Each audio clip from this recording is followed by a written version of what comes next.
Que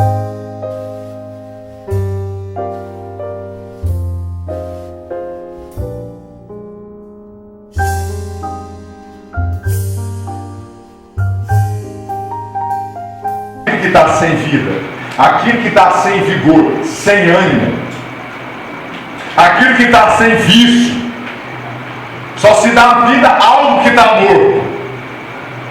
Como Deus falou em Apocalipse capítulo 3, 1, na parte B, para a igreja, se eu não me engano, de Sardes. Ele vai dizer assim: eu sei as suas obras, que tu tem nome de que vives, mas estás morto. Ou seja, tem aparência que está vivo, parece que está vivo, mas está morto. Tem nome de que vives, mas está morto. Ou seja, o ímpio ele acha que está vivo, mas a Bíblia vai descrever como um moribundo, como uma pessoa morta em seus delitos e pecados. Então ele não está vivo. Porque avivamento, irmão, vida, avivamento é uma consequência de uma reforma. Só que a vida, avivamento é um ato da soberania do próprio Deus. Não pense que nós podemos fazer algo aqui para produzir vida. Não pense que a vida, ela flui de nós mesmos. Você inventa algo, você prepara algo, constitui algo, e aquilo ali dará certo, e aquilo ali produzirá a vida. Não, não é assim. A vida, o avivamento é um ato da soberania de Deus, porque Jesus disse em João 5, 25 e 26, que o Pai tem a vida em si mesmo. Deus tem a vida, o homem não tem vida. O homem ele está morto. Porque Deus disse para Adão: no dia em que tu comeres, certamente morrerás. O pecado trouxe a morte, a destruição e a desolação. E a vida ela só pode fluir das entranhas do grande Deus. É Ele que tem a vida, é Ele que dá a vida, é Ele que produz a vida. É a mesma visão de Ezequiel capítulo 37. Ezequiel é levado a um vale com numerosos ossos, morte. E Deus faz uma pergunta ao profeta: filho do homem, podem esses ossos reviver? Profetiza sobre eles. Nós somos pessoas racionais, inteligentes, nós entendemos que o osso não pode ouvir. Mas o que é que Deus está querendo dizer? Prega a palavra. Prega a palavra, ou seja, há uma reforma, aqueles cadáveres se reerguem. E só depois o Espírito de vida penetra naqueles corpos, naqueles cadáveres que foram erguidos do monturo de ossos. Então eu olho para vocês e vejo isso. Eu olho para a sociedade, eu olho para a economia, eu olho para a cultura, eu olho hoje para o presente século e nós vemos morte. E nós precisamos de um avivamento, de uma reforma. Nós necessitamos disso.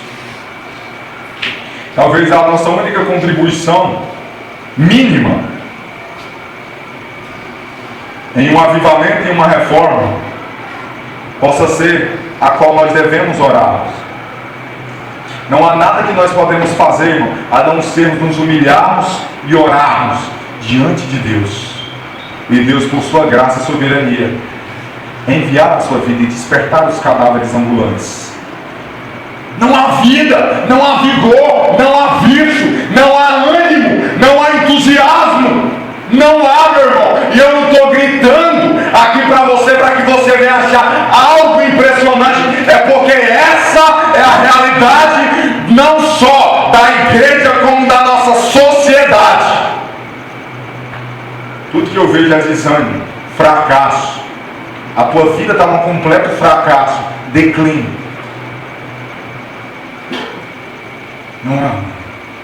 Não há veia profética. Não há avivamento, não há despertamento.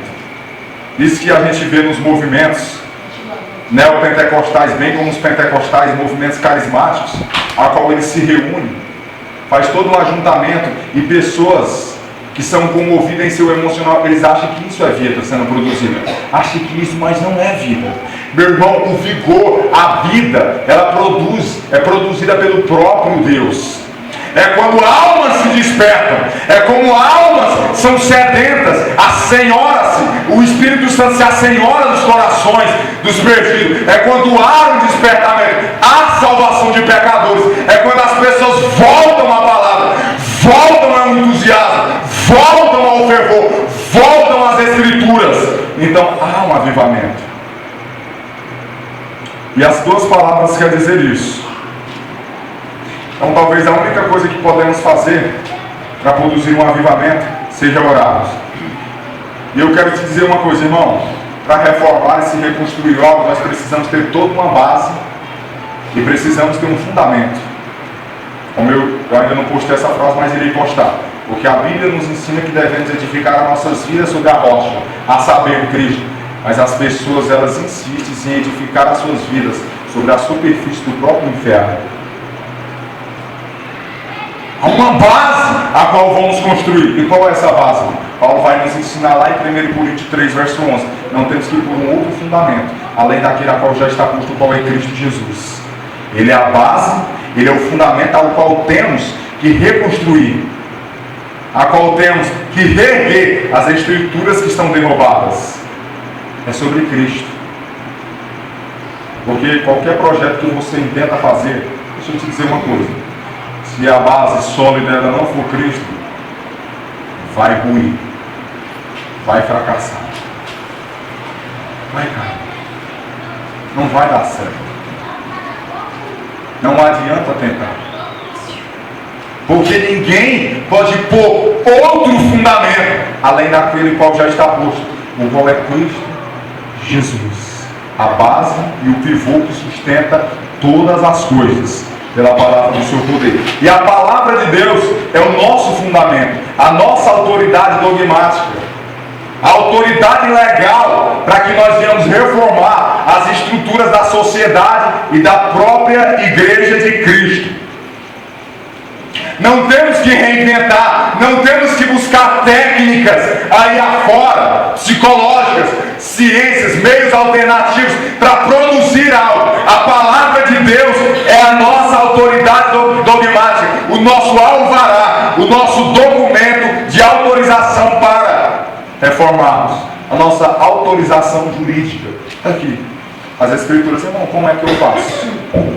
Vá para as Escrituras. Leia as Escrituras, volte-se para a palavra de Deus e você vai entender a vontade de Deus em tua vida.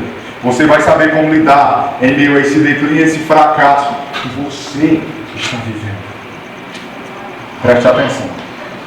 É simples, é o retorno a ela, a palavra, e a obediência e o uso certo e correto das Escrituras, da palavra de Deus. Como eu falei aqui na primeira introdução, meu irmão, qual é a reforma que nós precisamos hoje?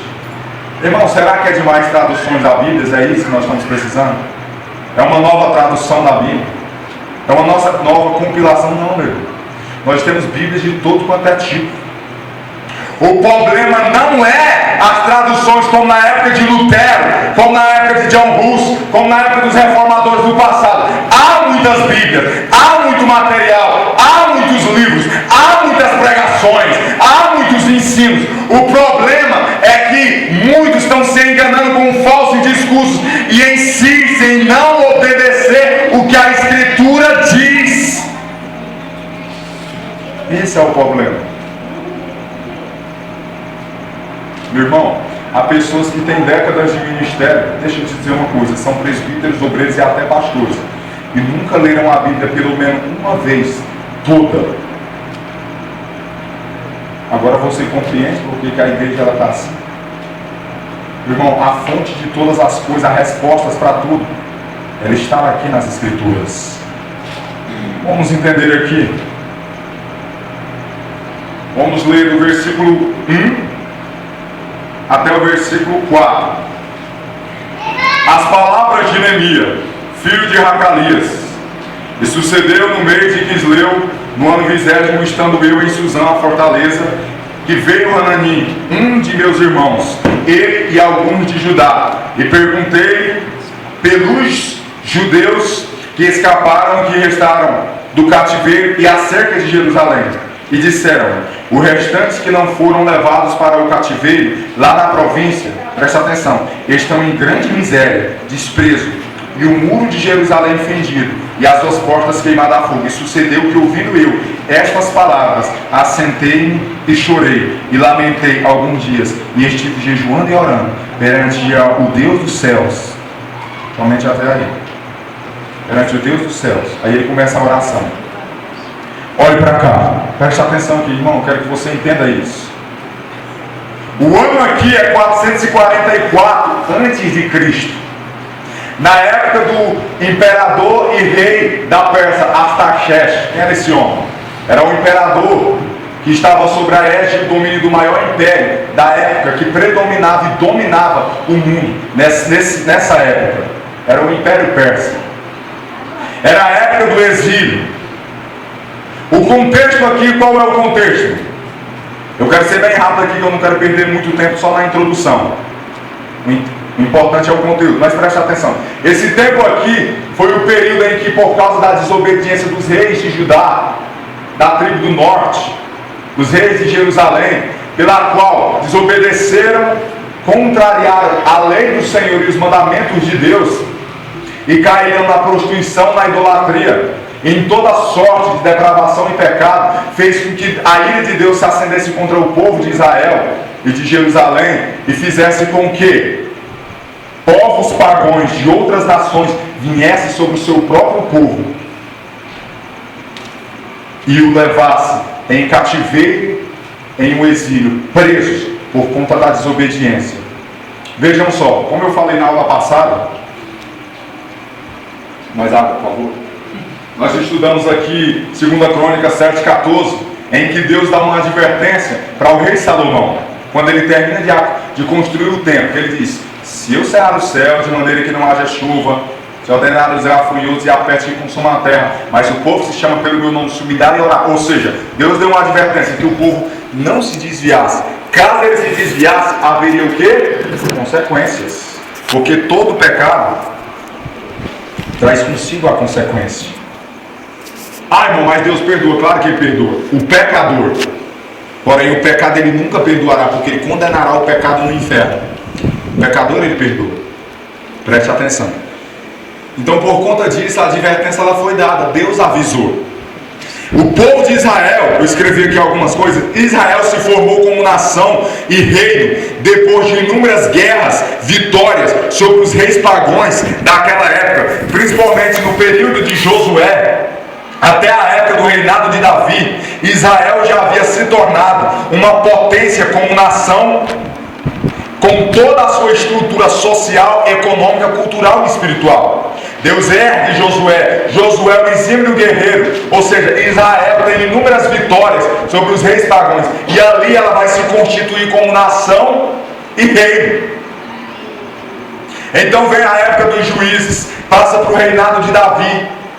Ali a Israel chega no clímax, em um auge do reinado. Por quê? Porque na época de Davi foi o período de prosperidade em todos os aspectos, econômica, social. Então ela já tinha se tornado uma poderosa potência sobre a terra. A época do reinado de Davi. Mas por causa dos pecados do filho de Davi, Salomão, o reino ele se divide. Na época de Jeroboão e Roboão. A tribo de Israel, o povo de Deus, é dividido para o reino do sul e a tribo do norte. Judá e Benjamim e as outras 10 tribos. Deus ele divide por conta da desobediência. Então a Israel ela vai passar por um período de apostasia e declínio, a qual inúmeros reis que seriam levantados se desviariam e praticariam atos contrários à lei do Senhor. Então você vai ver Uzias, Jotão, Acais, Ezequias, Manassés, Josias, Joaquim e Joaquim. Ou seja, todos esses reis, alguns fazem o que é bom perante aos olhos do Senhor, mas outros não fazem. Um tipo de mau rei foi o filho do rei Ezequias, Manassés, um homem devasso, um homem que contrariou tudo que o seu pai fez. E é a época em que a Israel ela começa a declinar como nação, e ela começa a se apostatar e se desviar da lei do Senhor. Então Deus levanta Jeremias, e Jeremias profetiza que por conta da desobediência, os povos pagãos virá contra o povo de Deus, dará comente, e eles serão levados para o cativeiro, e passarão 70 anos por conta da desobediência. E na época do rei Josias, que é um rei da linhagem real de Judá, faz o que é bom perante aos olhos do Senhor. Ele produz uma reforma, destrói os altares, destrói os postes ídolos, mas o seu filho Joaquim, Eliaquim, que depois o nome dele é mudado para Joaquim, faz o que é mal perante ao Senhor, conforme os pecados de Manassés e, como é o nome daquele outro rei? Jezebel e Acabe. Faz o que é mal.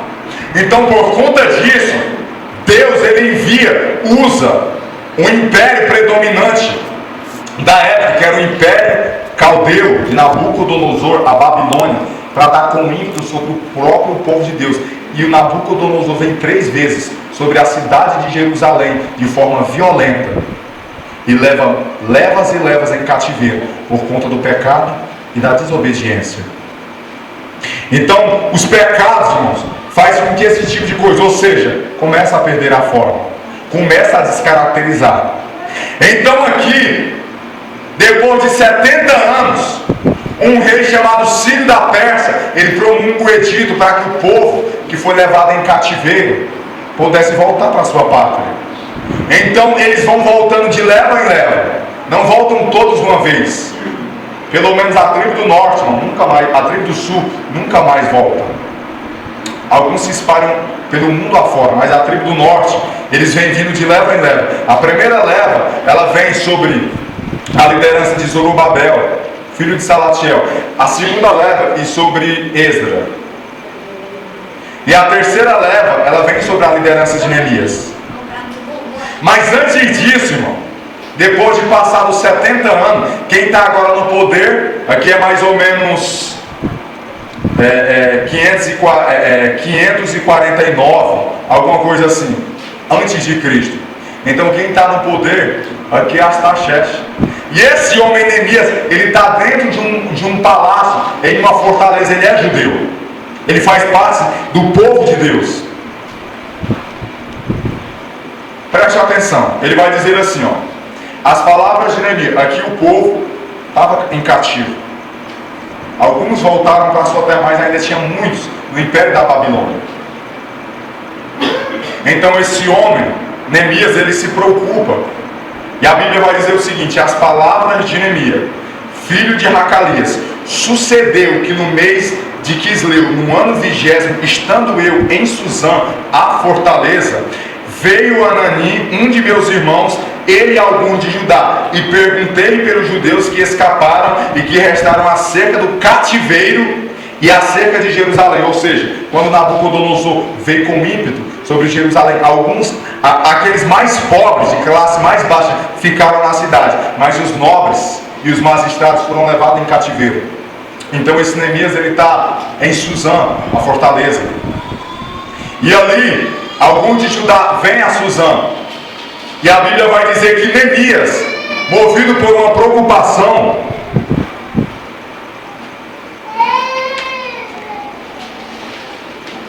porque Neemias aqui vai ser um exemplo de reformador. Movido pela preocupação, ele faz o quê?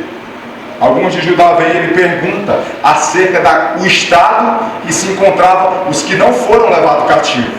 Ou seja, por que ele perguntou? Porque aqui a gente vê o interesse e a preocupação desse homem chamado Neemias. Neemias, ele estava preocupado. E ele quis saber o estado, como é que se encontrava o povo. O que é que eu aprendo aqui, em primeira instância?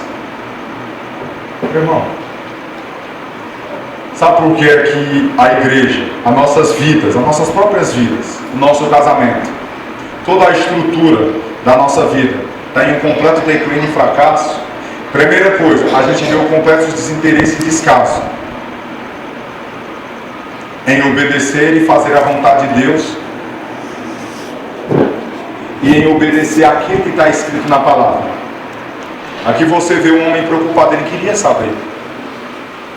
Ele queria saber. Um de seus irmãos, Hanani, veio e perguntou acerca daqueles que não foram levados cativo. Olha a resposta de Hanani. Eles disseram, verso 3: os restantes que não foram levados para o cativeiro lá na província, eles estão em grande miséria, desprezam os muros de Jerusalém fendidos e as suas portas queimadas a fogo. Então aqui Hanani, ele apresenta todo o relatório a Neemias a respeito do estado que está o povo de Jerusalém. Aqui você vai ver ele descrever qual era o quadro e a situação que se encontrava o povo de Deus. O estado e a situação que se encontra as nossas próprias vidas. O estado e a situação que se encontra a igreja de Deus. O estado, o quadro e a situação que se encontra a nossa sociedade, e em miséria, desprezo, opróbrio, vergonha, destruição, desolação. Olha para a tua vida, olha para nossas vidas de oração, olha para a nossa vida devocional, meu irmão, de psicológico a emocional, conjugal e familiar. Olha para o estado da tua família, dos teus irmãos, dos teus pais, dos teus tios. Olha para o estado da sociedade. Veja o estado que se encontra o mundo. Veja a situação. Aqui ele apresenta o relatório. Como que se encontrava? Miséria, desprezo. Satanás deu com ímpeto e violência sobre a igreja. Os muros estão fendidos, as portas foram queimadas, famílias foram descaracterizadas, casamentos foram desfeitos, divórcios foram aprovados, casamentos homossexuais foram aprovados, estupro, aborto, violência, descaracterização familiar, descaracterização conjugal, frieza espiritual, desânimo espiritual, descaracterização bíblica, doutrinária e teológica, perca da identidade. E é interessante ver no versículo 4 o impacto com que Neemias recebeu a notícia.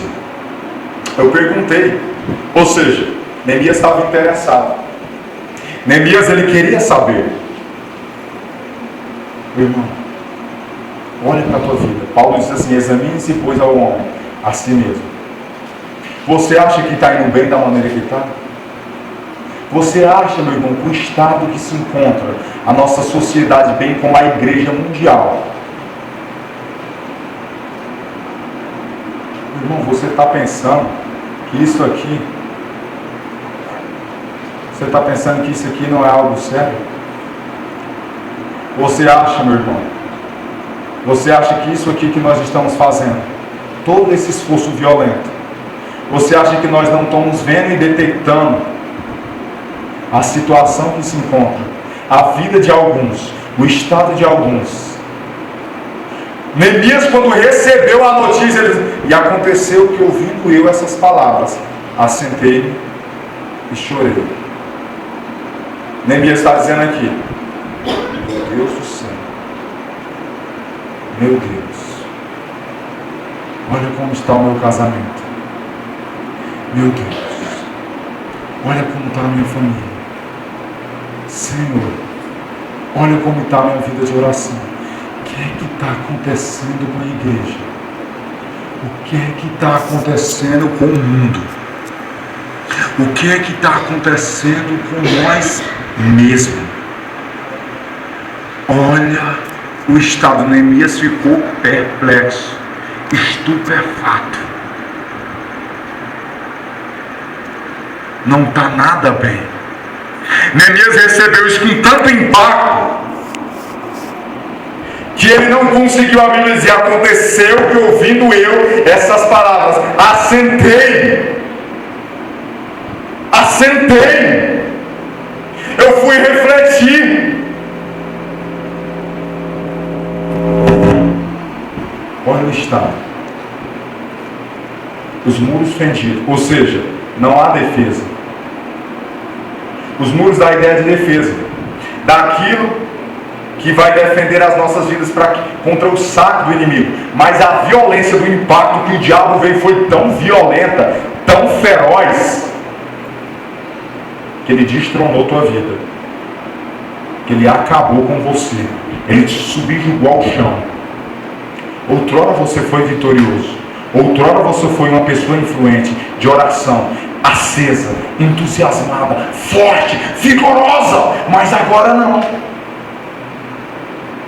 A violência com que o diabo deu com ímpeto sobre a tua própria vida, em todos os aspectos. Talvez alguns sejam em algumas áreas, talvez alguns sejam em todas as áreas. Ruína, destruição, desolação que o inimigo deixou.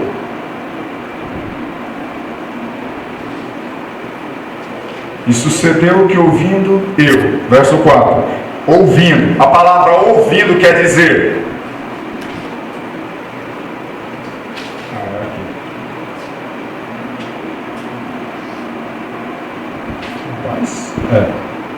e sucedeu que ouvindo eu essas palavras, a palavra ouvindo quer dizer, sabe o que? E sucedeu que entendendo, compreendendo a situação. Meu irmão, você está compreendendo o estado que se encontra a igreja e a nossa sociedade? Será que você está compreendendo que nós não estamos de brincadeira? Que isso não é uma reunião social, que nós não estamos aqui para brincar? Não estamos aqui, meu irmão, para ver pontos de vista, que o diabo não tem brincado com a igreja, com a sociedade, o declínio, o fracasso, a desolação que ele tem deixado. É isso que ele tem feito. Ouvindo, entendendo, discernindo. Você está discernindo os tempos em que você está vivendo? Meu irmão, só nesse tópico aqui, se você ficar, você será destruído, você será dizimado. Ouvindo, assentei. Então ele recebeu um tremendo impacto e ele foi sentar para tirar um momento de reflexão. Meu Deus, não está nada bem. Veja nos altares o que tem sido pregado, veja nas igrejas o que tem sido ensinado. Veja, meu irmão, Cristo foi tirado do centro. A Bíblia não é mais a autoridade que rege a vida do cristão moderno. Os cristãos não têm desempenhado o seu papel em meio à sociedade. Pedro vai dizer que o julgamento ele se inicia pela casa. Quando em 2 Crônicas 7,14 a Bíblia vai dizer: se o povo que se chama pelo meu nome se humilhar e orar. Meu irmão, a maioria das coisas que acontecem na sociedade a culpa é da igreja. Porque se a igreja vivesse como cristão pelo menos por uma semana, você iria ver que a sociedade ela se tornaria outra. Porque as pessoas não são luz. Porque os cristãos hoje não são sal da terra, não são luz do mundo. Veja a descaracterização, a corrupção. Veja quantas pessoas estão se desviando. Veja a maioria que não nasceu de novo. Veja o número, a massa. Igrejas completamente descaracterizadas, destruída, dizimada. A liderança que não tem perfil, que não tem, meu irmão, solidez, estrutura bíblica, teológica, estrutura espiritual. Veja o que aconteceu, o que o diabo fez.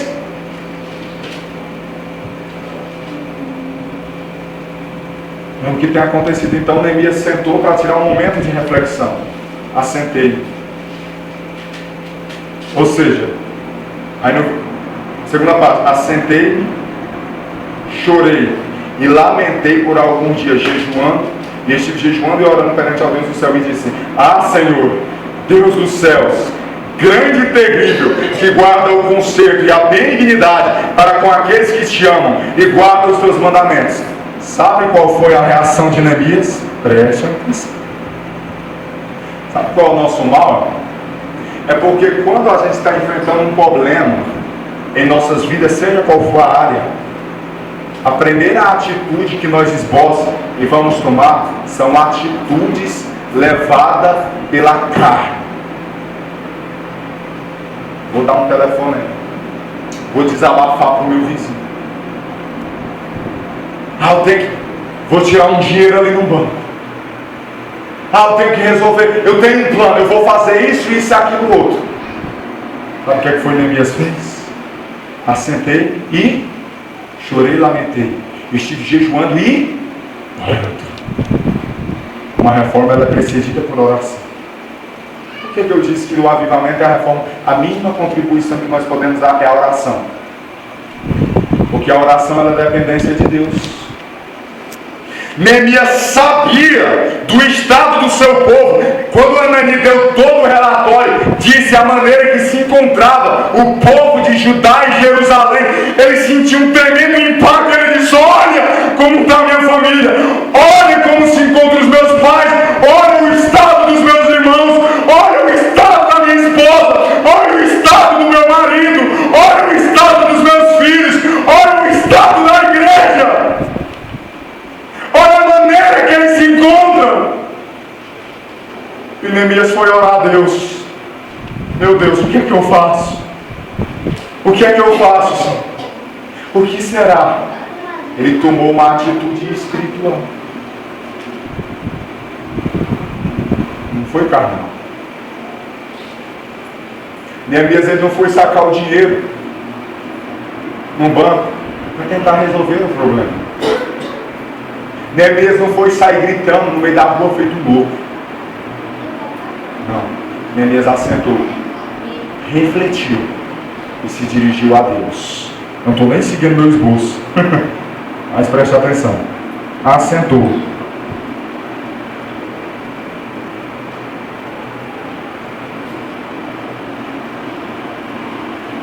Ele não tomou uma atitude concernente de aspecto material. Ele recebeu o impacto e foi orar a Deus. Vá para o capítulo 2. Ele orou a Deus. Estude a oração. Deus grande e terrível, que guarda o conselho. A benignidade com aqueles que te temem, guarda os teus mandamentos, estejam nos teus ouvidos abertos para a oração dos teus servos, que hoje a ti clamam, Senhor. 2 verso 1. Sucedeu, pois que no mês de Nissan, no ano 20º do rei Astarxerxes, estive eu posto o vinho diante dele, e eu tomei o vinho e o dei ao rei, porém nunca antes estivera triste diante dele. Preste atenção, aqui tem profundas coisas, só nesse versículo. Primeiro, ele sentiu o impacto e foi orar a Deus. Ele não tomou uma atitude carnal, mas uma atitude espiritual. O projeto se inicia, ele tem que ser iniciado através da oração, de consulta contínua a Deus.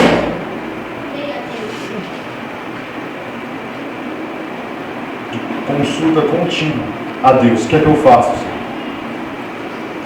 Então no capítulo 2, qual foi o ano que ele recebeu a notícia? Quisleu. No ano Quisleu veio Hanani, dos meus irmãos. E aqui ele vai dizer: sucedeu, pois que no mês de Nissan. Quisleu é o ano de dezembro. Nissan é o mês de abril. Melhor, mês de dezembro para abril. De dezembro para abril, dezembro, janeiro, fevereiro, março, abril. Sabe quanto tempo Neemias foi orar e se consagrar a Deus? Quanto tempo durou a consagração de Neemias? 4 meses. Meu irmão, você tem que entender que a obra que estava à frente de Neemias, a obra de reforma, a obra que Neemias iria assumir, de reestruturar aquilo que foi destruído, não era algo fácil, não era algo pequeno, era grandíssima a obra. Então isso era necessário um tempo extenso de consulta e consagração a Deus. Neemias não foi reformar uma casinha de boneca ou a casinha do cachorro. Não. Eram os espessos muros de Jerusalém. Eram os espessos portões que estavam queimados a fogo. Preste atenção. Para nós tratarmos de reestruturarmos, reedificarmos, reformarmos a nossa vida, não é algo que acontecerá do dia para a noite. Requererá anos, meses, décadas de consagração e contínua meditação, ensinamento, estudo bíblico da palavra, consulta a Deus através da vida de oração e da meditação em sua palavra, porque Deus se revela a nós através das escrituras. 4 meses, meu irmão, é o que eu tenho dito aqui para o menino na reunião. Nós temos que pautar em oração, porque grande é a obra, grande é o projeto. Talvez você olhe para isso aqui, pequenininho, não tem ninguém. Não, meu filho. Há multidões que estão esperando. Há multidões de condenados, famílias completamente descaracterizadas e destruídas, que estão esperando. Então, nós temos que ter um período extenso de consagração, porque o homem não faz nada se temer ele não orar a Deus. E ele disse assim: porém nunca antes estivera triste diante dele, ou seja, o efeito perdurante que estava sobre Neemias. Você pensa com impacto, você vai ouvir isso hoje, aí sai por essas portas. Foi legal a pregação, não diz que está tudo destruído, a igreja ela não está nada bem. E aí, meu irmão, nós não estamos precisando de entusiasmo carnal, frenético aqui. Não é você esboçar uma reação emotiva aqui, chorar e se angustiar e amanhã se esquecer de tudo. Nós precisamos sair daqui conscientes da situação que está no povo e se encontra a sociedade e a igreja. Nunca estivera triste como antes. Neemias, talvez, há meses ele estava aqui orando. Para quê? Para pedir uma resposta a Deus. Para pedir: Deus, me dá um sinal. Senhor, tu sabes o estado, Deus. Meu Deus, chega o meu corpo desfalece. Porque, meu irmão, eu vejo a nossa inércia. Eu vejo a tua incapacidade, a nossa incapacidade. Meu irmão, você não tem condição de mover uma palha, de acrescentar um côvado à tua estatura. Então Neemias ele vai pedir ajuda a Deus, um sinal, uma resposta, para saber o que fazer. Verso 2: e o rei lhe disse: por que estás triste o teu rosto? Pois não estás doente. Não é isso senão tristeza de coração. Então temi muito, de grande maneira. Verso 3: e disse-lhe ao rei: viva, ó rei, para sempre. Como não estaria triste o meu rosto, estando a cidade e o lugar do sepulcro de meus pais assolada, e tendo sido consumida as suas portas a fogo. E o rei me disse: que me pedes agora? Então orei ao Senhor, Deus dos céus. Olha que quando Neemias ora a Deus, já havia 4 meses que ele estava orando. Para quê? Para Deus enviar uma resposta, para Deus dar a direção para que Neemias pudesse agir, para que Neemias tomasse uma iniciativa. Porque a obra de reforma ela começa assim. O próprio Lutero, ele passou meses e anos da sua vida orando, examinando e avaliando em profundas meditações para saber como agir. Você acha que Lutero, as 95 teses que ele colou na porta de Wittenberg, na catedral, foi algo impensado? Foi algo por emoção, por euforia? Não.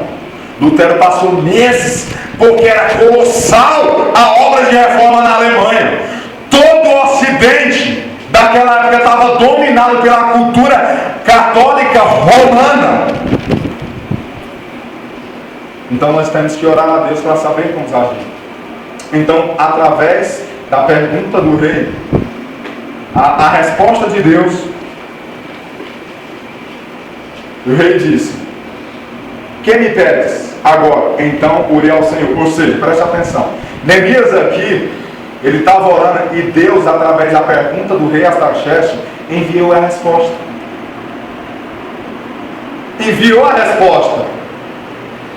Neemias estava à mesa. Senhor, o que faço? Qual o próximo passo? O povo está em desolação, a igreja está em ruína, a doutrina está descaracterizada, os próprios líderes estão frios, os líderes espirituais de hoje estão frios, mortos, os cristãos são secos, a maioria não é convertido, a maioria não nasceu de novo, a maioria não sabe o que é arrependimento, a maioria não sabe lidar com o pecado, a maioria são superficial, a maioria estão a caminho do inferno, a maioria estão a caminho da condenação, as famílias estão dizimadas, descaracterizadas, o diabo veio com ímpeto, o que fazer? Aí vem o rei e diz: está triste teu coração? Não é isso tristeza de coração? Aí Neemias: então orei muito. Ele disse: viva o rei, como não estaria triste o meu rosto? Então Neemias aqui vai explicar a situação. Se o lugar do sepulcro dos meus pais, assolado e tendo sido consumido as suas portas a fogo. Aí olha o que o rei diz no verso 4: e o rei me disse: que me pedes? Ou seja, a resposta de Deus. O que queres, menino? Fazer aqui que nem o reverendo Paulo Júnior. Aqui dá para a gente fazer uma comparação com o que Jesus disse para o cego: o que queres que eu te faça? Como retificar minha vida? Deus está enviando a resposta. O que queres? Aí ele diz assim: então orei ao Deus dos céus. Repare que eles estão em um diálogo, em uma conversa. No momento em que o rei perguntou, Neemias ele ora em espírito. Para quê? Para ele não agir equivocadamente. Deus envia a resposta. Devemos orar para que Deus nos dê a direção, para que venhamos saber o que fazer. Então Neemias foi a Deus em oração, no Espírito, para que ele mesmo não viesse a se equivocar, porque o rei perguntou: o que tu queres? E a resposta de Deus a Neemias veio através da pergunta do rei. Agora vá para o verso 5. E disse o rei ao rei, Neemias falando: se é do agrado do rei, e se o teu servo é aceito em tua presença, peço-te que me envies ajudar a cidade do sepulcro de meus pais, para que eu a edifique. Então o rei me disse, estando a rainha assentado junto a ele: quando durará a tua viagem? E quando voltarás? E aprove ao rei enviar-me, apontando-lhe eu um certo tempo. Então Deus aqui internece o coração do rei, que era o ímpio Artaxerxes, e usa o rei para a obra de reforma. Porque eu te digo uma coisa, como diz alguns irmãos pentecostais, que Deus vai usar até os ímpios, aquelas pessoas que não amam a Deus, não temem a Deus, para nos ajudar nos seus desígnios e propósitos. Então aqui o rei, no verso 5, Neemias apresenta ao rei o seu propósito de reforma, para edificar os muros. E no verso 7, olha o que vai acontecer. Preste atenção. Verso 7 e 8. Verso 7 e 8. Disse-lhe mais ao rei: se ao rei parece bem, deixe-me cartas para aos governadores da além do rio, para que me deem passagem até que chegue a ajudar, como também uma carta para Asaf, guarda do jardim, ou em outra tradução, das florestas do rei, para que me dê madeira para cobrir as portas do paço da casa, para o muro da cidade, e para a casa em que eu houve de entrar. E o rei me as deu segundo a boa mão de Deus sobre mim. Então aqui Neemias apresentou todo o propósito de reforma e a situação que se encontrava o povo. E Deus usou o rei para auxiliar e ajudar a Neemias. Repare que ele pede cartas e madeira, obra-prima. Por que ele pede carta? Porque como Neemias estava no Império Persa, e ele ia atravessar outras jurisdições até chegar a Judá, ele poderia ser morto, ser preso. Mas essas cartas eram uma aprovação jurídica, um alvará, para que Neemias pudesse transitar de forma livremente, obrigado, em todo o território persa. E ele pede essas cartas e o rei acede. E ele também pede obra e madeira-prima. Madeira, quer dizer, para reconstruir, fazer umas portas do passo da casa e para o muro da cidade. E o rei também cede. Meu irmão, ele vai dizer assim, ó, segundo a boa mão de Deus que está sobre mim. A boa mão de Deus. Como diz o Salmo 127, verso 1, porque se Deus não edificar a casa, em vão trabalham os que edificam. Se Deus não guardar a cidade, em vão vigiam os sentinelas. É Deus que vai providenciar, é Deus que está por trás de tudo isso, é Deus que está operando, é Deus que está nos auxiliando, é Deus que está nos conduzindo. É Ele que está por trás de tudo. Vai haver uma mensagem aqui, talvez eu acho que está com o Irineu, que diz assim: Deus é o nosso reformador, porque é Deus que está por trás de tudo. Deus enterneceu o coração do rei ímpio para ajudar o próprio Neemias na obra de reforma. O que é que eu entendo com isso, irmão? Deus usou, está usando, eu tenho certeza que Ele usará de pessoas que não têm, para executar os seus propósitos. Irmão de outras congregações, outras igrejas. Porque eu te digo uma coisa, meu irmão, como diz Lutero, a causa ela não é nossa, a causa ela é de Deus. Verso 10.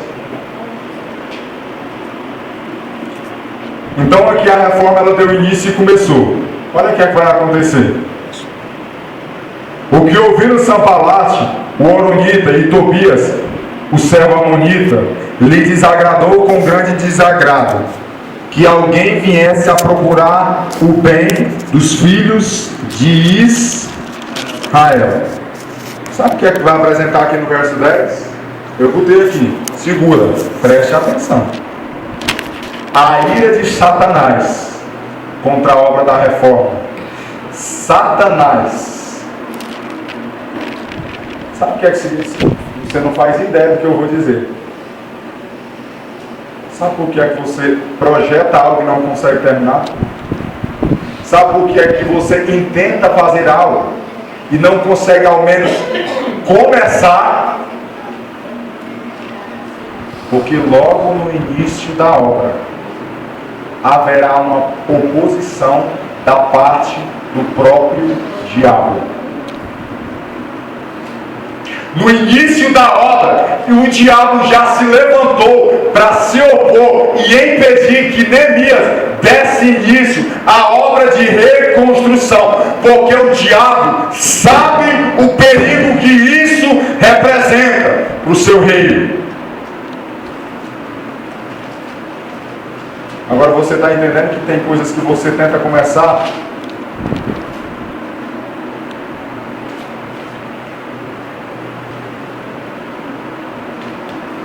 e ao menos nem consegue.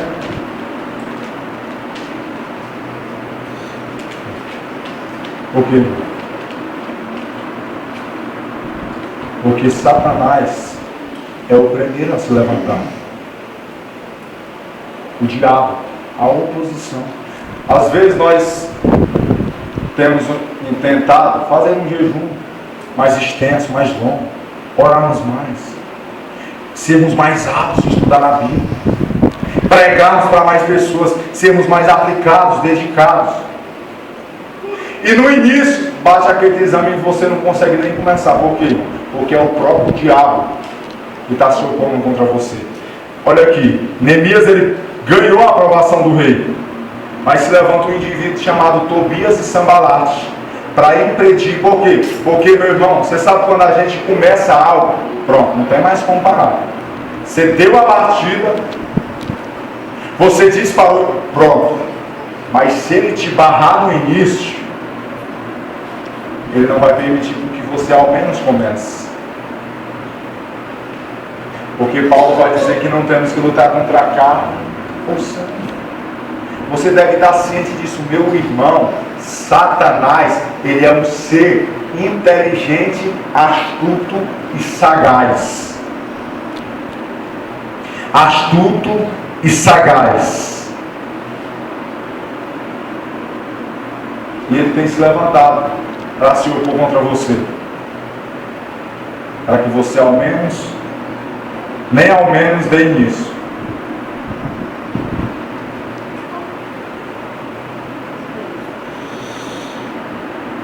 Verso 15. Então aqui o diabo já está à espreita. Sambalate e Tobias ainda não se opôs diretamente, mas o que a Bíblia está dizendo aqui é: ele desagradou com grande desagrado que alguém viesse querer ou procurar o bem dos filhos de Israel. Ou seja, o diabo está nos espreitando, o diabo está te vigiando, está te observando, está bramando e urrando feito um leão, procurando a quem possa tragar. Mas a obra ela vai dar início, preste atenção. Então de noite subi pelo ribeiro, até o 18, verso 15 ao 18. Tá ruim, viu? E contemplei o muro, e voltei e entrei pela porta do vale, e assim voltei, e não souberam os magistrados onde eu fui, nem o que fazer, porque ainda até então, nem aos judeus, nem aos nobres, nem aos magistrados, nem aos mais que faziam a obra, tinham declarado coisa alguma. Verso 17. Então lhe disse: bem vedes vós a miséria em que estamos, e que Jerusalém está assolada, que as suas portas tem sido queimada a fogo. Pois vinde, reedificamos o muro de Jerusalém para que não estejamos em opróbrio. Então lhes declararei como a mão de meu Deus me fora favorável. Será que é isso, hein? Não. Me fora favorável, como também as palavras do rei que me tinha dito. Então disseram: levantemo-nos e edificamos, e esforçamos as mãos para o bem. Preste atenção. Aqui nós vamos ver primeiro avaliação, convocação e bênção de Deus. Primeiro, Neemias, ele vai avaliar o estado que se encontrava os muros, a cidade. Primeiro você tem que fazer uma avaliação da tua vida, avaliação da tua família, avaliação da tua vida espiritual. Você precisa fazer uma avaliação da igreja moderna. Você precisa fazer uma avaliação, meu irmão, do teu próprio coração. Você precisa avaliar. Avaliar. E no versículo 16, no versículo 17, ele diz: bem vezes a miséria e a vergonha que estamos, Jerusalém está assolada, suas costas queimadas a fogo.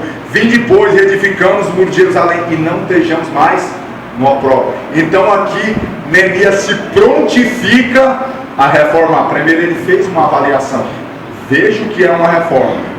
Não é agir loucamente de forma estúpida, sem avaliar, sem pensar. Não é agir de forma à deriva. Não, você precisa avaliar primeiro, depois se prontificar a fazer. Ele fez uma convocação, e eu estou te convocando a tomar uma posição. Eu estou aqui nessa noite te convocando a se despertar para a realidade, te convocando a esforçar as tuas mãos para o bem. Porque pode ter certeza de uma coisa, ele diz aqui no verso 18: e eu vos declararei como a mão do meu Deus me fora favorável, como também as palavras do rei que ele me tinha dito. Então disseram: levantamos e edificamos, esforçamos as mãos para o bem. Depois de Neemias ter avaliado a situação, nós vamos fazer aqui, vai ter pregações excelentes e temas excelentes que nós vamos discorrer. Isso aqui só é uma introdução. A avaliação, depois ele se prontifica e convoca o povo a reformar. Deixa eu te dizer uma coisa que o irmão meu falou e eu quero falar também. Cada um de vocês aqui tem um papel designado por Deus em uma tarefa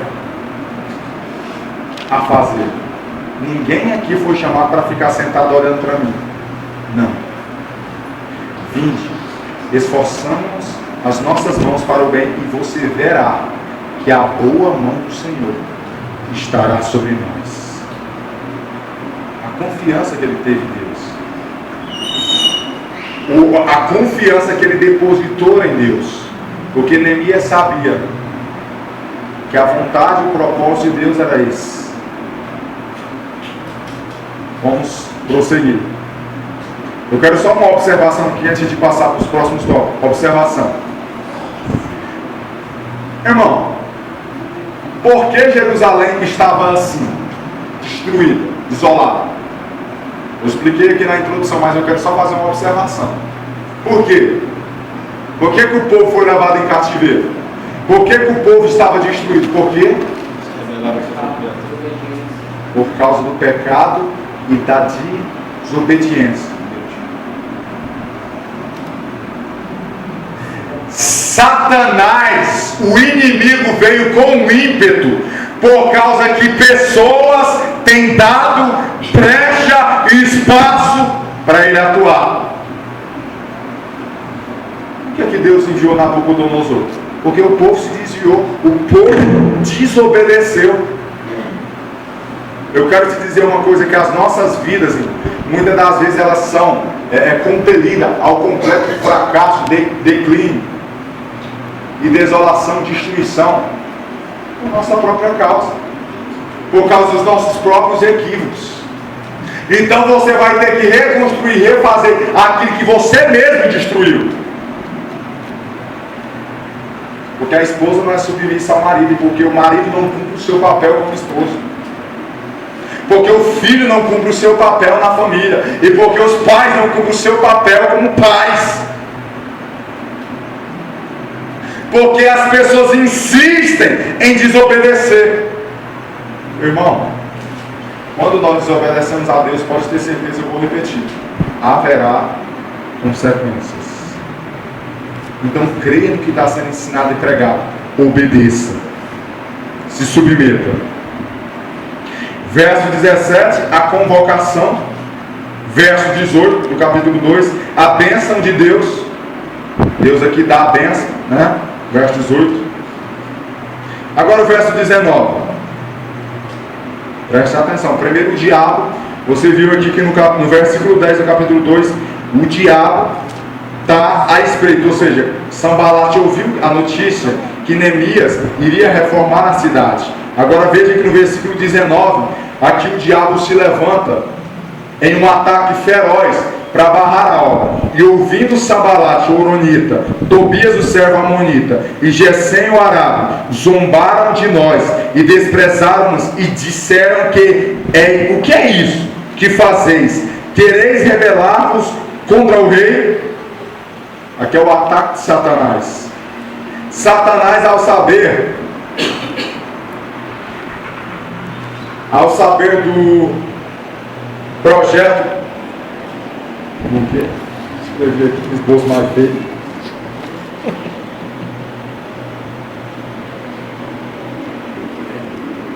Enfim, ao saber que o projeto haveria dado início, ele se levanta.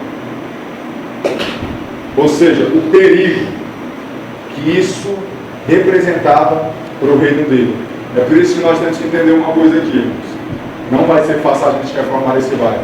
Não vai ser fácil a gente enclausurar o verdadeiro evangelho no coração dessas pessoas. Não vai ser fácil. Além das pessoas terem seus corações duros por natureza, é o próprio diabo que tem atuado sobre essas pessoas. Satanás é o teu companheiro. E vocês que não querem se submeter. Tem pessoas que estão dormindo com o diabo. Ele está com você, ele está com você, perto de você, endurecendo o teu coração. É uma força violenta, são trevas espessas, forças escuras que estão se opondo, irmão, fechando o coração das pessoas para que elas não venham entender, não venham crer. Então ele se levanta, ele prontamente se levanta para nos barrar logo no início da reconstrução, para que você seja impedido de pelo menos dar início. E eles zombam de Neemias. Eles começam a zombar e está dizendo: você, a irmã Flávia, o irmão Cristiano, quem são eles? Ou seja, o que é que ele está querendo dizer aqui? Zombaram de Neemias e o desprezaram.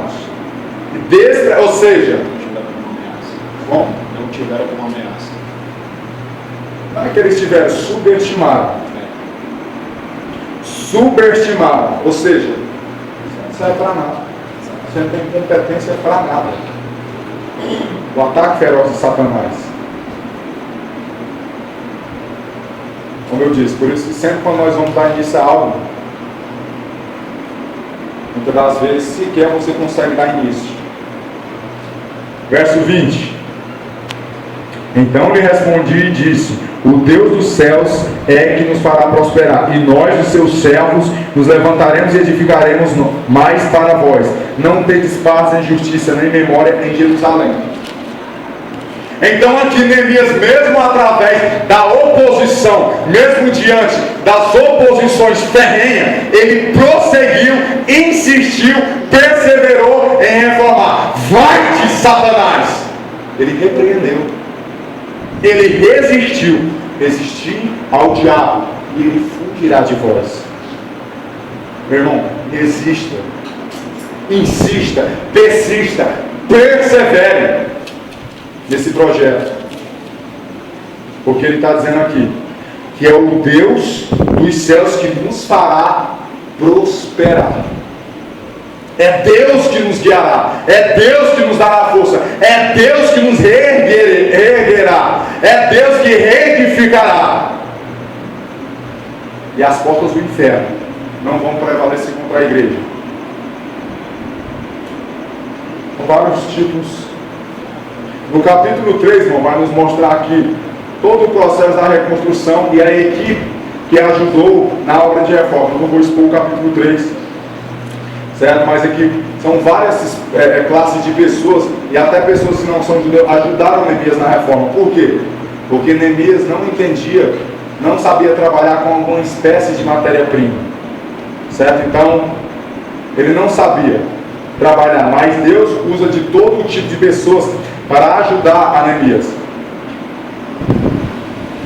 É por isso que numa reforma, é como eu disse, nenhum de vocês vai ficar parado. Porque cada um aqui tem um papel a desempenhar, tem um papel a fazer. Então várias pessoas ajudam Neemias nesse projeto. Deus usa de pessoas. Depois de Satanás ter se levantado, Neemias repreendeu com autoridade e deu início. Mesmo diante da pressão, oposição, ele continuou. Certo? Capítulo 4, verso 1.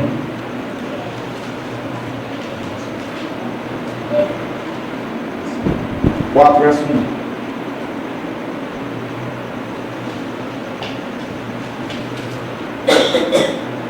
ao 3. E sucedeu que, ouvindo Sambalate, que edificava o muro, ardeu em ira e se indignou muito, e escarneceu dos judeus, e falou na presença de seus irmãos e do exército de Samaria, e disse: que fazeis estes fracos judeus? Permitir-lhe a isso?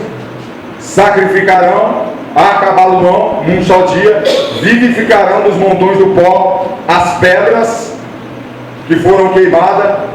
E estavam com ele Tobias, o amonita, e disse: ainda que edifiquem, vindo uma raposa, derrubará facilmente o seu muro de pedras. Foi o que eu disse. Irmão, aqui eu vou entrar um pouco aqui sobre a doutrina de Satanás. Eu falei que Satanás, ele é sagaz, perspicaz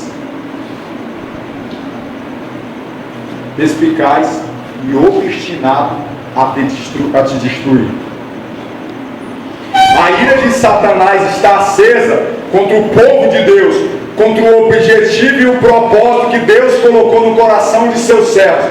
O diabo está bradando, o diabo está urrando contra a obra de reforma. O diabo tem tentado nos impedir, o diabo tem nos combatido, o diabo tem articulado os seus estratagemas para tentar frustrar o propósito e o objetivo que Deus impôs em nosso coração. Ou seja, o que é isso aqui? O que é que nos revela? O verso 1 ao 3 do capítulo 4.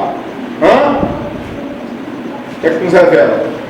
Aqui é uma conspiração e uma trama que o diabo tem arquitetado e planejado. Nós estamos ensinando aqui, estamos pregando, estamos evangelizando e estamos fazendo. Mas o diabo, ele tem conspirado e tramado contra a vida de cada um de vocês. Sabe o que é que o diabo faz? Vou ensinar uma coisa aqui. Você viu muito pelo esboço, não só vou pregar aquilo. Preste atenção, deixa o Espírito Santo falar mais forte. Sabe o que é que o Satanás faz? Irmão, eu estou caído, eu fui atingido, mas ele não está satisfeito. Agora ele quer te pisotear, agora ele quer pisar na tua cabeça e te esmagar. Ele quer te matar, ele quer te assassinar, ele quer te esfriar, ele quer fazer você ir para o mundo, se afastar. Meu irmão, você está frio, você está caído, mas agora ele quer dar o golpe fatal, o golpe mortal. Tem aquelas lutas de ringue de vale tudo. Ele viu que você cambaleou, ele viu que você sentiu dor na coxa, ele viu que aquele golpe que ele te deu foi o suficiente para você sentir. Agora ele vai com tudo, agora ele vai com tudo para dar o golpe mortal e final, para subjugar você até a sepultura. É isso que tem acontecido. Se vier uma raposa, derruba os muros. Ou seja, um simples golpe pode ser o suficiente para te nocautear para sempre. Verso 4. Agora que nós vamos entender no versículo 4 qual foi a posição, qual foi a reação de Neemias diante da oposição, do confronto, diante da oposição do inimigo. Como que nós temos que prosseguir, irmão? O que teremos que fazer? Paulo vai dizer em 2 Coríntios 10, verso 4: ainda que andamos segundo a carne, não militamos segundo a carne. Ou seja, as estratégias da nossa batalha não são carnais. Não é o grito, não é discutir, não é debater. Mas as armas da nossa milícia não são carnais, mas poderosas em Deus para a destruição das fortalezas do inimigo e todo o conselho que se levanta contra o conhecimento de Deus. O diabo, ele fez um conselho, ele fez um concílio no inferno. Está ele e os seus comissários tramando, conspirando contra a tua vida. Ela está fraca, ela está cansada, ele não aguenta mais. Ele já está cambaleando. Agora nós vamos dar o golpe final. Agora nós vamos dar o nocaute. Qual é a reação de Neemias? Verso 4. Ouve, ó nosso Deus, que somos tão desprezados. Verso 4. Tão desprezados. E caia o seu opróbrio sobre a sua cabeça e faz com que seja um despojo numa terra de cativeiro, e não cubras a sua iniquidade, e não se risque diante de ti o seu pecado, pois que te irritara defronte dos edificadores. Assim edificamos o muro, e todo o muro se secou até a sua metade, porque o coração do povo se inclinava o quê? A trabalhar. Sabe qual é a reação de Neemias? Não vamos ceder, não. Vamos parar, não. Vamos orar e continuar com as mãos à obra. Vamos prosseguir. Ah, irmão, mas está doendo. Ore, continue, prossiga. Ah, irmão, mas não estou aguentando mais. Estou fraquinho. Ouve, ó Deus do céu. A oração. Outra mensagem que vai ser pregada aqui, qual que é? A importância da oração na reforma e no avivamento. Oração. E com isso eles conseguiram chegar até a metade do muro. Aqui nós já vemos o progresso. Aqui nós já vemos os resultados. Aqui nós já vemos o índice dos resultados da grande obra. Satanás está com toda a violência e força, mas Neemias prossegue. Neemias aqui foi fantástico. Orou a Deus, e ele vai dizer assim: por que eles chegaram até a metade do muro? No verso 6. Por que muita coisa foi feita? Por que muitas almas serão salvas? Por que nós iremos conseguir resgatar aquelas pessoas? É a parte B do versículo 6. Porque o coração do povo, porque o coração da igreja se inclinava a trabalhar. Porque todos juntos estavam inclinados a trabalhar. Porque toda a família estava inclinada a obedecer. Porque o filho estava inclinado a se sujeitar. Porque o marido estava inclinado a honrar a esposa. Porque a esposa estava inclinada a honrar o seu marido. A trabalhar. Isso eles chegaram até a metade do muro. Agora vamos ver aqui oposição. Oposição. Rapaz, meu esboço aqui sobre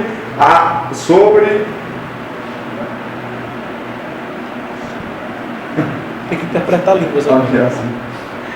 É oposição sobre ameaças de guerra. Sobre ameaças de guerras. E a vitória por oração intensa e trabalho. Oposição sobre ameaças de guerra e a vitória sobre oração e intenso trabalho. Eles oraram e continuaram trabalhando. Vai a argamassa, vai o tijolo, vai o prumo. Neemias, eles estão ameaçando, continua fazendo, continua a orar, não para, não cede, continua vindo no culto, continua vindo nas orações, continua assistindo os cultos, continua aprendendo, continua lendo a tua Bíblia, continua vindo de manhã para o discipulado, continua a pregar, não cessa, inclina o teu coração a trabalhar. Verso 6, verso 6 é só a gente já leu. Então, aqui já vemos os resultados. Uma verdadeira reforma é sucessivamente um avivamento, são precedidos por muita oração e trabalho. Qual é o nosso lema? Orarem é labutarem. Orar e trabalhar. Orar e trabalhar. Orarem é labutarem, um termo latim. Orar e trabalhar. Orar e trabalhar. A oração é a dependência de Deus e o trabalho é a nossa responsabilidade conciliada com a soberania de Deus. É Deus que faz tudo através de você. Quanto mais ora, mais Deus é soberano. Certo? Vamos continuar. Capítulo 4, versículo 7. Agora nós vamos ver que quanto maior o crescimento e a evolução, maior será a oposição. Irmão, estou terminando aqui, irmão, a gente ficou de ter entregado 20 minutos, ele me deu passando dos 15. Vai dar certo. Mas amém, vamos terminar aqui. Não fique nervoso, pelo amor de Deus. Capítulo 4, verso 7. E sucedeu que ouviram Sambalate e Tobias, e os arábios, e os amonitas, e os asdodistas, olha a multidão que estavam se reunindo contra ele, que tanto ia crescendo a reparação dos muros de Jerusalém, que já as routuras, as brechas, se começavam a tapar, iraram-se de sobremodo. Quanto maior a evolução, quanto maior o nível em que nós chegamos, quanto maior o nível em que nós crescemos e evoluímos, maior será a oposição dos nossos inimigos, quer sejam terrenos ou espirituais. Iraram de sobremodo. O diabo está bufando de ira contra a obra da reforma. Última página.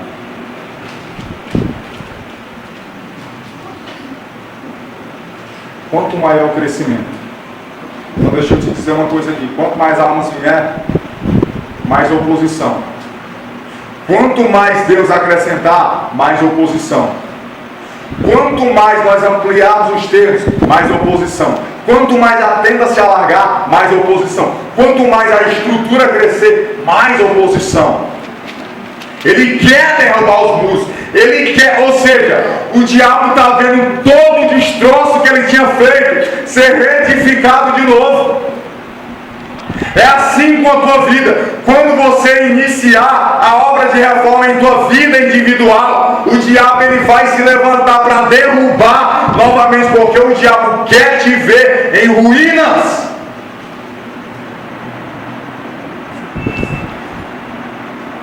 É isso que acontece. Verso 13 ao 14. Então, no verso 9 ele ora novamente. E ele incentiva o povo. O que é que ele diz no verso 13 e 14? Pelo que pus guardas. Repare que Sambalate se levantou pela terceira vez. Terceira vez. Pelo que pus guardas nos lugares baixos por detrás do muro, e nos altos, e pus o povo pelas suas famílias, e com a sua espada, com as suas lanças, com os seus arcos. E olhei e levantei, e disse aos nobres e aos magistrados, e ao resto do povo: não os temais, lembrai-vos do Senhor, grande e terrível, e pelejai-vos pelos vossos irmãos, vossos filhos, vossas mulheres e vossas casas. Sabe o que é consiste a reforma? É por isso que faz a hora que eu venho citar a mesma coisa. Pelejar pelas nossas famílias. A terceira mensagem dessa série vai ser: reforma do meu lar. Ele diz: não temos. Fique tranquilo. Cada um pegou a espada, montaram guarda, eles fizeram uma guarnição, eles fizeram uma trincheira em defesa dos ataques do inimigo contra a sua família. O que é que Paulo vai dizer? Aquele que não tem cuidado dos seus, principalmente dos da sua família, é pior do que o infiel e negou a fé. Verso 18. E os edificadores, cada um trazia a sua espada cingida nos lombos, e edificavam. E os que tocavam a trombeta estavam comigo. Olha que interessante o versículo 18.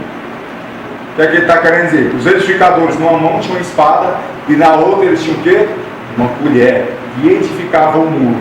Ou seja, a espada é a palavra de Deus, e a colher, irmão, é o nosso trabalho. É com a espada na mão e a colher no outro. Ou seja, a nossa arma é a palavra de Deus, e a colher representa o que? O trabalho. Então os que estavam edificando o muro, na mão eles tinham espada, e na outra eles tinham uma colher. E assim a obra ela continuava. Aí que Neemias vai dizer no versículo 9: disse eu aos nobres e aos magistrados e ao resto do povo: grande e extensa é a obra, nós estamos apartados do muro, longes um dos outros. Aqui Neemias vai falar da magnitude da obra, ou seja, quão extensa e quão grande era a obra que estava à sua frente. Oposição, combate e luta. Tinha que defender a sua família, tinha que se guardar dos ataques de Sambalat, de Tobias. Eles tinham que continuar em oração. Você já imaginou o que é uma reforma? Você está entendendo o que significa nós voltarmos para as Escrituras, voltarmos para a palavra? É um intenso trabalho de ensinamento, oração, aconselhamento, trabalho, labuta, porque grande e extensa é a obra. Grande e extensa é a obra. Verso 22 ao 23. Vamos quase terminando. Também naquele tempo disse ao povo: cada um com o seu moço fique em Jerusalém, para que de noite nos sirva de guarda e de dia na obra. E nem eu mesmo, nem os meus irmãos, nem os meus moços, nem os homens da guarda que me seguiam lavávamos as nossas vestes, e cada um com as suas armas iam à água. Aqui Neemias vai dizer que eles precisavam ser consumidos em propósito da obra que estava em sua responsabilidade, ao ponto que eles de dia serviam de sentinela, ou de noite eles serviam de sentinela, e de dia eles trabalhavam, ao ponto deles não terem tempo ao menos para lavar a roupa do corpo. Então reforma outra coisa, sermos consumidos pela causa. Não estou dizendo que aqui você tem que ficar sem tomar banho, não. Estou querendo dizer que a obra é tão grandiosa e extensa que vai requerer tudo de nós. Eu já ensinei sobre isso há alguma manhã aqui. Como Paulo disse: me gastarei por vossas almas de bom grado e me deixarei gastar, ainda que sendo menos amado, amando-vos cada vez mais.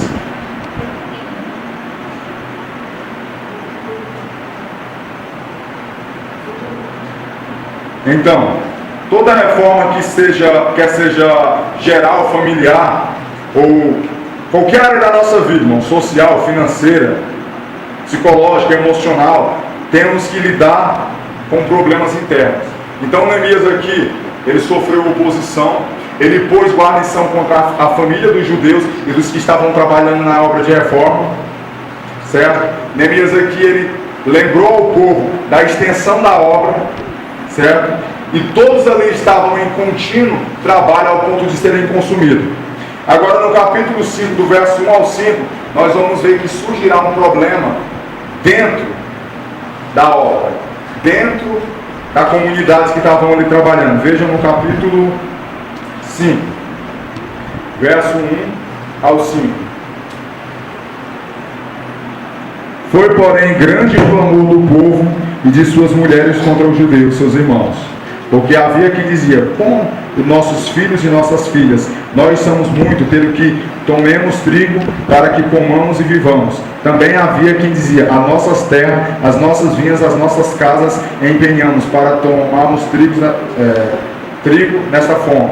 Também havia quem dizia: tomamos dinheiro emprestado, até para dar o tributo ao rei sobre as nossas terras e as nossas vinhas. Agora, pois, a nossa carne é como a carne dos nossos irmãos, e os nossos filhos como os seus filhos.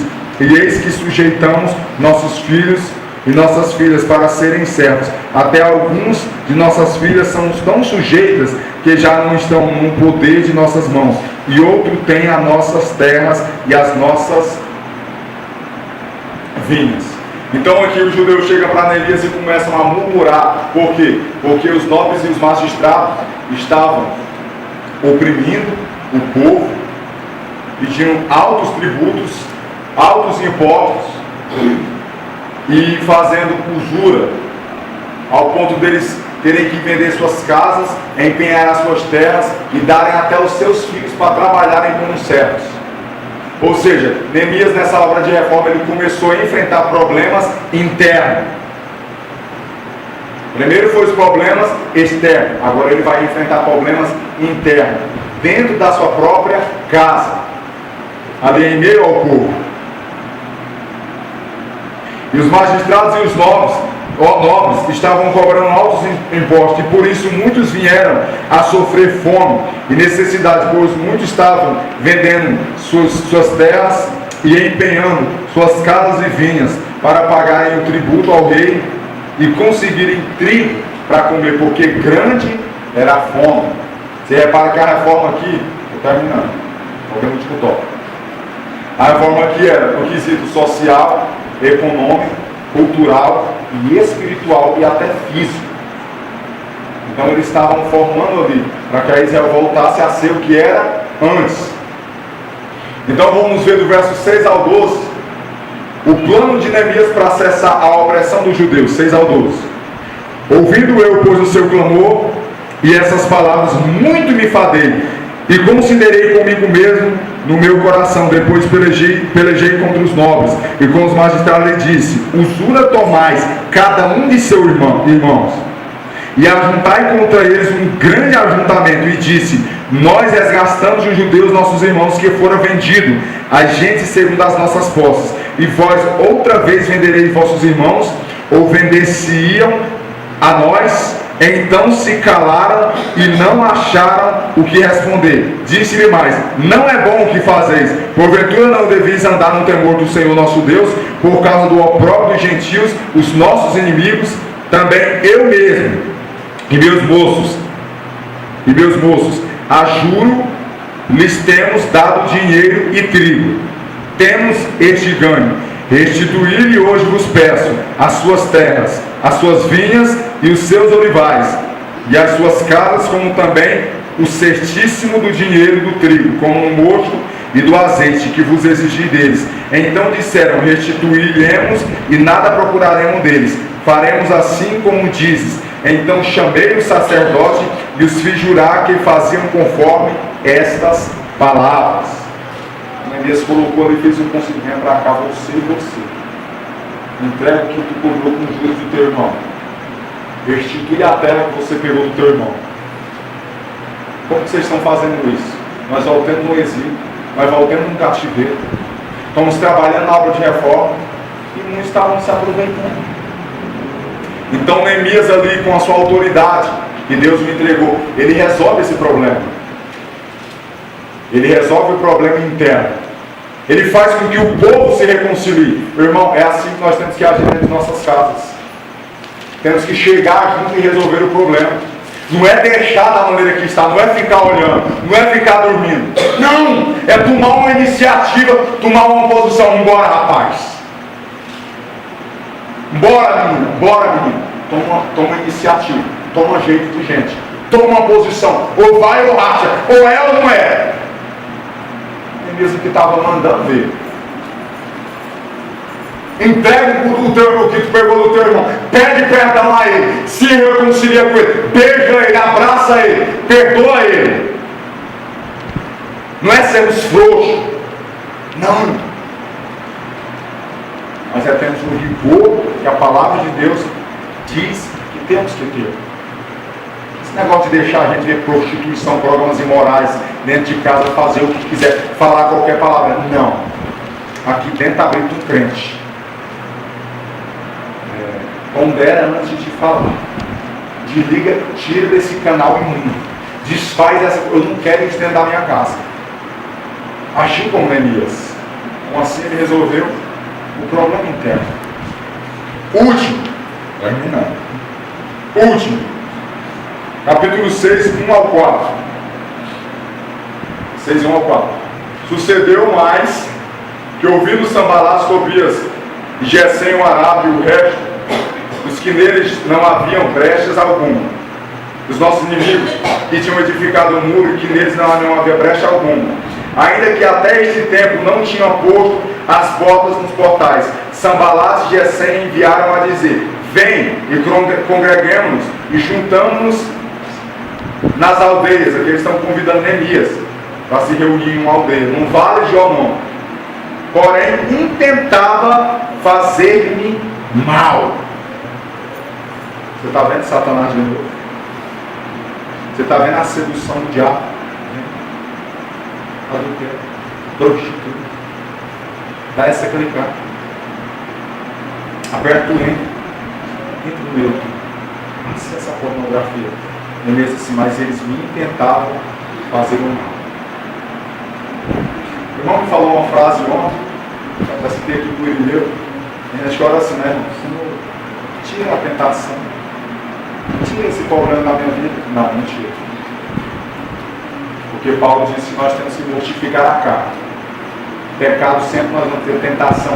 O jeito de ser cristão não é tirando os obstáculos, é passando por cima dele. É isso que Neemias fez. Então a resposta dele no 3 ao 4. E enviei mensageiros a dizer: estou fazendo uma grande obra, de modo que não poderei descer. Por que cessaria esta obra, enquanto eu deixasse que fosse ter convosco? E da mesma maneira enviaram a mim 4 vezes, e da mesma maneira me respondi. Verso 5. Então Sambalat da mesma maneira pela 5ª vez me enviou o seu moço, com uma carta aberta em sua mão, na qual estava escrito entre a gente: se ouvir, e Gesem diz que tu e os judeus intentam revoltar-vos pelo que edificais o muro, e que tu te farás rei deles segundo estas palavras. 4 vezes ele tinha importunado em mim. Então ele veio mais uma vez. Desce daí, vamos reunir ali, vamos bater um papo, vamos ter uma conversa. Não! Arreda-te de mim, Satanás! É isso que Neemias fez, como disse Jesus. Então aqui você vai ver a insistência do diabo e a resistência de Neemias à oposição do inimigo. Mas aqui é um bicho nojento, né? A oposição do inimigo. Verso 10 e verso 11. Estou acabando, não fique nervoso. Olha a bravura de Neemias e a sua perseverança. E entrando eu na casa de Semaias, filho de Elaías, o filho de Metabiel, que estava encerrado, lhe disse: vamos nos ajuntar na casa de Deus, ao meio do templo, e fechamos-nos ali as portas, porque virão matar-te. Sim, de noite virão matar-te. Porém eu disse: um homem como eu fugiria? E quem há como eu que entre no templo e vivas? De maneira nenhuma entrarei. De maneira nenhuma. De maneira nenhuma nós vamos cessar. De maneira nenhuma nós vamos parar. De maneira nenhuma. Irmão, mas está pesado. Mas está intenso. Eu não aguento mais. Não desista. Persevere. Insista. Seja bravo. Valente. E prossiga. Verso 15 e 16. Olha o resultado da perseverança do Neemias. É isso que vai acontecer se você insistir em botar em prática tudo que você está aprendendo hoje. Último. Verso 15 e 16.